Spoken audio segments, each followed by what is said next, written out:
വിഭജന ഭീതി ദിനാചരണത്തെ ചൊല്ലി സർക്കാരും ഗവർണറും നേർക്കുനേർ. കോളേജുകളിൽ വിഭജന ഭീതി ദിനാചരണം ആചരിക്കില്ലെന്ന് ഉന്നത വിദ്യാഭ്യാസ മന്ത്രി ഡോക്ടർ ആർ ബിന്ദു വ്യക്തമാക്കി. ഇത് സംബന്ധിച്ച നിർദ്ദേശം കോളേജുകൾക്ക് നൽകി. വിഭജന ഭീകരത എന്ന ആ വാക്കുകൊണ്ട് ഉദ്ദേശിക്കുന്നത് മതപരമായ സ്പർദ്ധയും വൈരാഗ്യവും വിദ്വേഷാത്മകമായ അന്തരീക്ഷവും വളർത്തിയെടുക്കുക എന്നുള്ളത് തന്നെയാണ്. അതൊരിക്കലും അംഗീകരിച്ചു കൊടുക്കാൻ പറ്റുന്ന കാര്യമല്ല. ചാൻസലറുടെ കിങ്കരന്മാരായിട്ട് നിയോഗിതരായിരിക്കുന്ന താക്കോൽ സ്ഥാനങ്ങളിലുള്ള ചിലർ ഇത്തരത്തിലുള്ള പരിപാടികൾ നടത്താൻ ആഹ്വാനങ്ങൾ ചെയ്തേക്കാം. നമ്മുടെ ഭരണഘടനയിൽ അന്തർലീനമായിട്ടുള്ള ജനാധിപത്യ മതനിരപേക്ഷ മൂല്യങ്ങളോട് പ്രതിബദ്ധതയുള്ളവർ അത്തരം പരിപാടികളിൽ നിന്ന് മാറി നിൽക്കും എന്ന് തന്നെയാണ് പറയാനുള്ളത്. അതേസമയം വിഭജന ഭീതി ദിനാചരണത്തിൽ ഉന്നത വിദ്യാഭ്യാസ മന്ത്രി തള്ളി സാങ്കേതിക സർവകലാശാല വൈസ് ചാൻസലർ രംഗത്ത്. വിഭജന ഭീതി ദിനാചരണം നടത്താൻ KTUവിന് കീഴിലുള്ള കോളേജുകൾക്ക് നിർദ്ദേശം നൽകിയിട്ടുണ്ടെന്ന് വൈസ് ചാൻസലർ കെ ശിവപ്രസാദ് പറഞ്ഞു. ഈ ക്യാമ്പസ് എന്ന് പറയുന്നത് ഇപ്പോൾ ക്യാമ്പസ് ഇല്ല, ഇവിടെ ക്യാമ്പസ് ഇവിടെ ഇല്ല. അതിന് നിർദ്ദേശം കൊടുത്തിട്ടുണ്ട്. നിർദ്ദേശം കൊടുത്തതനുസരിച്ചിട്ട് കോളേജുകളാണ്, അഫിലിയേറ്റഡ് കോളേജുകളാണ് തീരുമാനിക്കുന്നത്. ഉമേഷ് ബാലകൃഷ്ണൻ തിരുവനന്തപുരത്ത് ചേർന്നു. ഉമേഷ്, നിലവിൽ തന്നെ ഒട്ടനവധി പ്രശ്നങ്ങൾ ഗവർണറും സർക്കാരും തമ്മിലുണ്ട്. ആ പോര് രൂക്ഷമാക്കിയത് വിഭജന ഭീതി ദിനം കൂടി. നാളെ ഉന്നത വിദ്യാഭ്യാസ മന്ത്രി പറഞ്ഞതുപോലെ വിഭജന ഭീതി ദിനാചരണം ആചരിക്കില്ലയോ, അല്ലെങ്കിൽ ഗവർണർ പറഞ്ഞതുപോലെ ആചരിക്കുമോ? കണ്ടറിയണം. പോര് കൂടുതൽ രൂക്ഷമാകുമെന്ന കാര്യത്തിൽ സംശയമില്ല. വിവരങ്ങൾ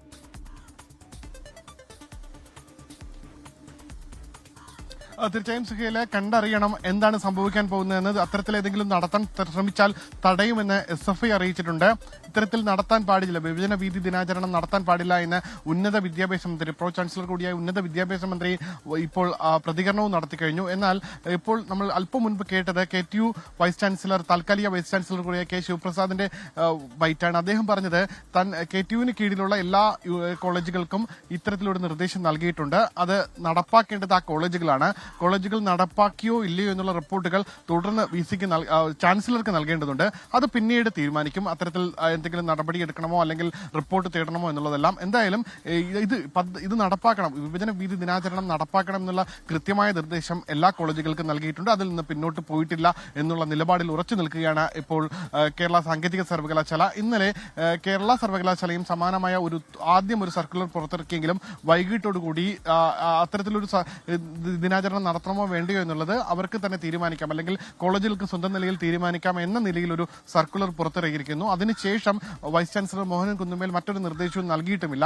ആ സാഹചര്യത്തിൽ കേരള സർവകലാശാലയുടെ കീഴിൽ എങ്ങനെ കോളേജുകൾ നടത്തുമോ ഇല്ലയോ എന്നുള്ള കാര്യത്തിൽ വ്യക്തതയില്ല. എന്തായാലും KTU അതിൽ ഉറച്ചു നിൽക്കുകയാണ്. എല്ലാ എഞ്ചിനീയറിംഗ് കോളേജുകൾക്കും ഈ നിർദ്ദേശം നൽകി കഴിഞ്ഞു.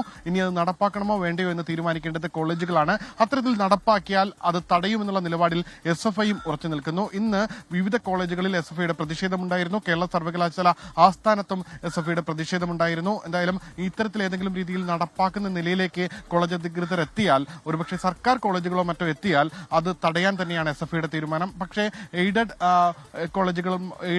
കോളേജുകളോ അൺഎയ്ഡഡ് കോളേജുകളോ എല്ലാം നടപ്പാക്കിയാൽ അത് ഒരുപക്ഷെ SFIക്ക് പൂർണ്ണമായി അകത്ത് കയറി തടയാനുള്ള സാധ്യത കുറവാണ്. അങ്ങനെയാണെങ്കിൽ ഒരുപക്ഷെ എഞ്ചിനീയറിംഗ് കോളേജിൽ തന്നെ നിരവധി അൺഎയ്ഡഡ് കോളേജുകളുണ്ട്. അൺഎയ്ഡഡ് കോളേജ് ഇത് നടപ്പാക്കുമോ എന്നാണ് ഇനി അറിയേണ്ടത്. എന്തായാലും ഈ ഒരു ദിനാചരണ പ്രഖ്യാപനം ചാൻസലർ ഇടപെട്ടുകൊണ്ടാണ് അത്തരമൊരു സർക്കുലർ VCമാർക്ക് അയച്ചത്. അത് സ്വാഭാവികമായി നാളെ അതൊരു വലിയ ഒരുപക്ഷെ ക്രമസമാധാന പ്രശ്നത്തിലേക്ക് വരെ എത്താനുള്ള സാധ്യതയുണ്ട്, ആരെങ്കിലും ഈ ദിനാചരണം നടപ്പാക്കാൻ തീരുമാനിച്ചാൽ. സുഹൈൽ, ഉമേഷ്, ഈ പറഞ്ഞ പോലെ ഒരു അധികാര തർക്കത്തിന് കൂടിയാണ് വഴിവെക്കുന്നത്. ഈ പറയുന്ന സർവകലാശാലകളുടെ പരമാധികാര മാർക്ക് ആരാണ് ഇത്തരം കാര്യങ്ങൾ തീരുമാനിക്കേണ്ടത്? ഈ പറഞ്ഞ പോലെ നിയമസഭ പാസാക്കിയ ബില്ലിലൂടെ ചാൻസലറായ ഗവർണറാണോ അതോ തെരഞ്ഞെടുക്കപ്പെട്ട സർക്കാർ പ്രതിനിധികളാണോ കോളേജുകളിലെ കാര്യങ്ങൾ നടപ്പാക്കുന്നതിന്റെ പരമാധികാരം എന്ന ചോദ്യം കൂടി ഉയർത്തുന്നു ഈ ഒരു വിഷയം.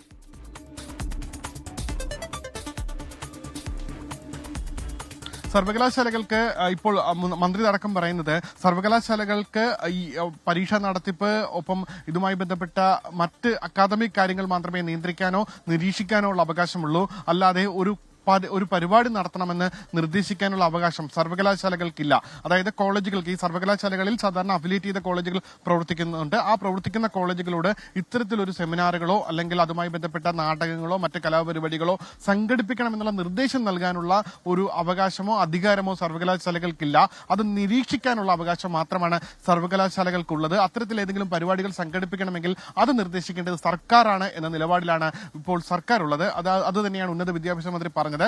എന്നാൽ വൈസ് ചാൻസലറും ചാൻസലറിന്റെ നിർദ്ദേശമനുസരിച്ച് വൈസ് ചാൻസലർമാർ ഇപ്പോൾ സർക്കുലർ ഇറക്കിയിട്ടുണ്ട്. കണ്ണൂർ സർവകലാശാല വൈസ് ചാൻസലർ, KTU സർവകലാശാല വൈസ് ചാൻസലർ, ഒപ്പം കേരള സർവകലാശാലയിൽ വൈസ് ചാൻസലർക്ക് വേണ്ടി ഡെവലപ്മെന്റ് കൌൺസിൽ അധ്യക്ഷൻ കൂടിയാണ് ഇത്തരമൊരു സർക്കുലർ ഇറക്കിയത്. എന്നാൽ അതിനുശേഷം കേരള സർവകലാശാലയിൽ ആ സർക്കുലർ മയപ്പെടുത്തിക്കൊണ്ട്, നടത്തരുത് എന്ന് പറഞ്ഞിട്ടില്ല, പക്ഷേ മയപ്പെടുത്തിക്കൊണ്ട് ഇന്നലെ വൈകിട്ട് 4 മണിയോടുകൂടി ഈ ഡെവലപ്മെന്റ് കൌൺസിൽ ഡയറക്ടർ വീണ്ടും ഒരു സർക്കുലർ ഇറക്കിയിട്ടുണ്ട്. എങ്കിലും ആദ്യ സർക്കുലർ നിലനിൽക്കുന്നുണ്ട്. അത് പൂർണ്ണമായി ഒഴിവാക്കിയെന്നും പറയുന്നില്ല. ഈ സാഹചര്യത്തിൽ ഏതെങ്കിലും സർവകലാശാലകൾക്ക് കീഴിലുള്ള കോളേജുകൾ നാളെ ഈ വിഭജന ഭീതി ദിനാചരണം നടപ്പാക്കാൻ തയ്യാറായാൽ എന്ത് നിലപാട് സർക്കാർ തീരുമാനിക്കും, അതിനെതിരെ ഏതെങ്കിലും രീതിയിലുള്ള നടപടിയുമായി സർക്കാർ മുന്നോട്ട് പോകുമോ തുടങ്ങിയ കാര്യങ്ങളാണ് അറിയേണ്ടത്. സുഹൈൽ, വിഭജനാഭി ദിനാചരണം ആചരിക്കാൻ ചാൻസലറായ ഗവർണറും തടയാൻ SFIയും സർക്കാരും. അപ്പോൾ നാളെ എന്ത് സംഭവിക്കുമെന്ന കാര്യത്തിൽ വ്യക്തതയില്ല.